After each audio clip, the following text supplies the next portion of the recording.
ഓണച്ചെലവുകൾക്കായി സർക്കാർ വീണ്ടും വായ്പ എടുക്കുന്നു. പൊതുവിപണിയിൽ നിന്ന് 3000 കോടി രൂപയാണ് വായ്പ എടുക്കുന്നത്. കടപ്പത്രം വഴിയാണ് വായ്പ. കഴിഞ്ഞ ആഴ്ചയും 1000 കോടി രൂപ വായ്പ എടുത്തിരുന്നു. ശ്രീജിത്ത് വിവരങ്ങൾ നൽകും തിരുവനന്തപുരത്ത് നിന്ന്. ശ്രീജിത്ത്, വീണ്ടും 3000 കോടി പൊതുവിപണിയിൽ നിന്ന് കടമെടുക്കുന്നു. തുടർച്ചയായ ആഴ്ചകളിൽ സർക്കാർ ഈ ചെലവിനായി പണം പൊതുവിപണിയിൽ നിന്ന് കടമെടുക്കുന്ന ഒരു പ്രവണത തുടരുകയാണല്ലേ?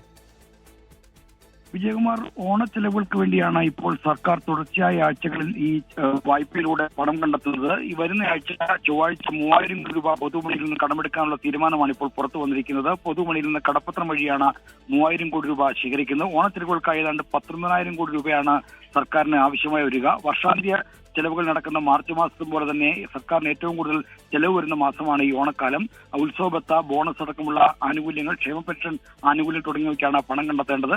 ഇപ്പോൾ 3000 കോടി കടമെടുക്കുന്നതിന്, പൊതുവിപണിയിൽ നിന്ന് കടമെടുക്കുന്നതിന് പുറമെ മറ്റു സ്രോതസ്സുകളിൽ നിന്നുള്ള വായ്പകൾ കൂടി കൊണ്ടുവന്നാൽ മാത്രമേ ഈ ചെലവുകൾ മീറ്റ് ചെയ്യാൻ കഴിയുമെന്നാണ് ധനവകുപ്പ് പറയുന്നത്.